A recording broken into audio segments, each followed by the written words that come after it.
મિત્રો તમારું સ્વાગત છે અમારી ચેનલમાં।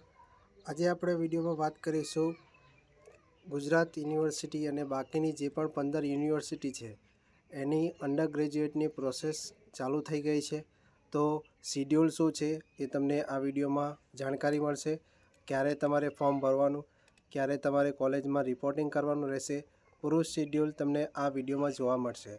તો સૌપ્રથમ ચેનલને જરૂર સબસ્ક્રાઈબ કરી દેવી અને વિડીયોને તમારા મિત્રો સુધી શેર કરવાનું ભૂલતા નહીં। તો આ જે અંડર ગ્રેજ્યુએટ પ્રોસેસ છે, જે આપણે તમને ખબર છે કે જીકાસ પોર્ટલ પર તમારે રજિસ્ટ્રેશન કરવાનું હોય છે। તો કઈ યુનિવર્સિટી માટે આ લાગુ પડશે, તો હું અત્યારે જે વાત કરી રહ્યો છું તો એ ગુજરાત યુનિવર્સિટી, જીટીયુ અને એસપી યુનિવર્સિટી વલ્લભ વિદ્યાનગર, આ ત્રણ માટે જે રાઉન્ડ 1 માટે છે એ પ્રોસેસ તમને અહીં જોવા મળતી હશે કે રાઉન્ડ 1ની અંદર 28/5/2024 એ તારીખ છે। ત્યાં સુધી તમે ચોઇસ ફિલિંગ આખું ફોર્મ તમે ભરી શકશો રજિસ્ટ્રેશનનું, બરાબર।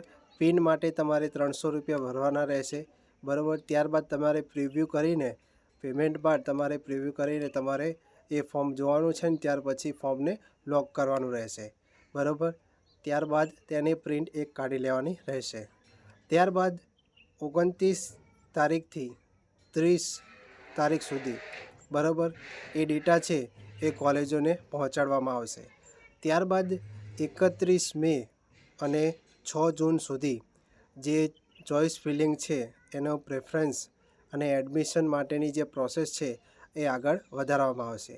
ત્યારબાદ 7 જૂનથી લઈને 10 જૂન સુધી તમારું પ્રોવિઝનલ મેરિટ લિસ્ટ જાહેર થશે અને એમાં જો તમને કોઈ ભૂલ જણાય અથવા ફરિયાદ જણાતી હોય તો તમારે કોલેજનો સંપર્ક કરવો અથવા યુનિવર્સિટીનો સંપર્ક કરવાનો રહેશે, બરાબર। ત્યારબાદ 11 જૂનથી લઈને 12 જૂન સુધી જે ફાઇનલ મેરિટ લિસ્ટ જાહેર થશે, બરાબર। એ ફાઇનલ મેરિટ લિસ્ટ તમે જ્યાં લોગિન કર્યું છે એની અંદર તમને જોવા મળશે।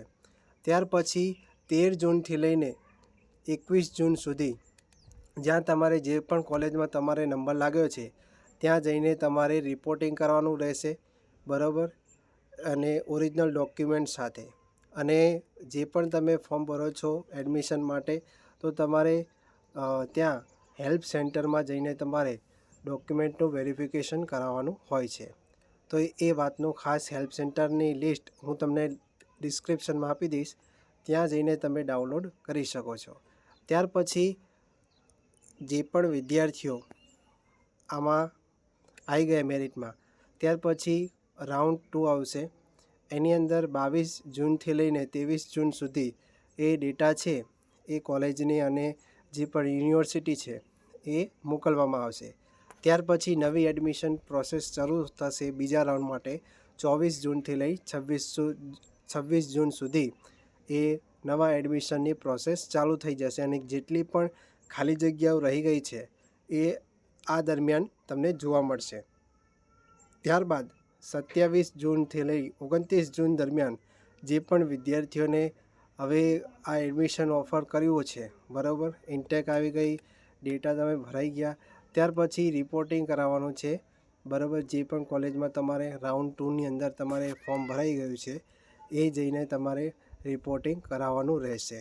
ત્યાર પછી ત્રીજા રાઉન્ડની અંદર જે પણ ડેટા છે ફરીથી એ ડેટા છે એ ફરીથી યુનિવર્સિટી અને કોલેજને મોકલવામાં આવશે, બરાબર, 1 જુલાઈથી 2 જુલાઈ સુધી।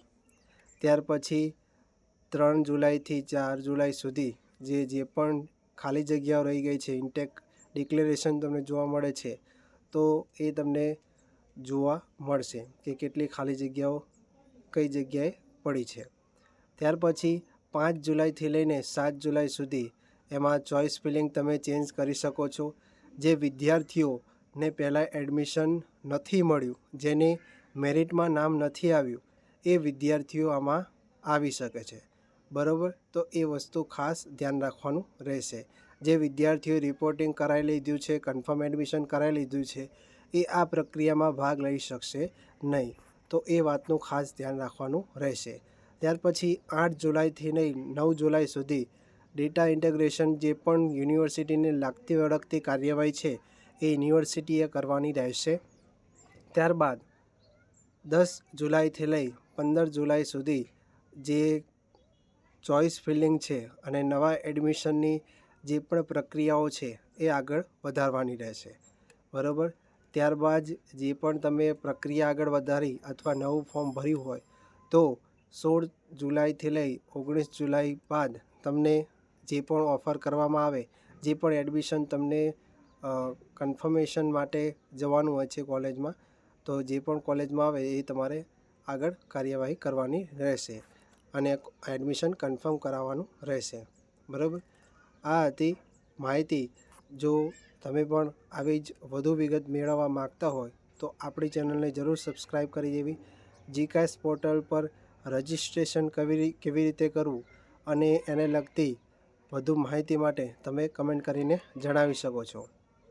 અને એના માટે જો તમને કોઈ કમ્પ્લેન હોય તો એના જીકેએસ પોર્ટલનો હેલ્પલાઇન નંબર છે એ હું તમને નીચે ડિસ્ક્રિપ્શનમાં આપી દઈશ. તેમાં જઈને તમે વધુ માહિતી મેળવી શકો છો. બરાબર. ફોર્મ ભરતી વખતે ખાસ ધ્યાન રાખવું પડે કે જે પણ તમે ફોર્મ ભરો છો એમાં સાચી વિગત ખૂબ જ ભરવી જરૂરી છે. ઘણા વિદ્યાર્થીઓની એવી ક્વેરી આવે છે કે નામમાં ભૂલ પડી. તો નામમાં ભૂલ કઈ રીતે પડે? જો તમે બહાર ભરાવો છો, સાયબર કેફેમાં કે કોઈ પણ જગ્યાએ તમે ફોર્મ ભરાવો છો, તો જે વ્યક્તિ જાણતો હોય એનાથી જ ફોર્મ ભરાવવું અત્યારે જરૂરી છે. કેમ કે ઘણીવાર શું હોય છે કે વિદ્યાર્થીઓને એવી તકલીફ પડતી હોય છે કે ફોર્મ ભરી ગયા બાદ વિદ્યાર્થીને ખબર પડે છે કે મારે જે કોલેજમાં લેવું હતું એ કોલેજની મેં ચોઇસ ફિલિંગ કરી નથી અને જે પણ ડિટેલ છે એ ડિટેલ બરાબર ભરાઈ નથી અથવા ખોટી વિગત ભરાઈ ગઈ છે. ત્યારબાદ તમે વિદ્યાર્થીઓ એ મૂંઝવણોમાં હોય છે કે હવે શું કરવું, મારી વિગતો બરાબર ખોટી ભરાઈ ગઈ છે. તો ફોર્મ ભરતી વખતે શાંતિથી, કોઈ ઉતાવળ કર્યા વગર શાંતિથી ફોર્મ ભરવાનું રહેશે. બરાબર. અને કોઈ પણ જો ચિંતા હોય અથવા કોઈ ક્વેરી હોય તો તમે કમેન્ટ કરીને જણાવી શકો છો. આપણે ટ્રાય કરીશું કે તમારી જે ક્વેરી છે એ આપણે સોલ્વ કરીએ. તો ફરી મળીશું આવા જ નવા વિડીયો સાથે. જય હિન્દ, જય ભારત.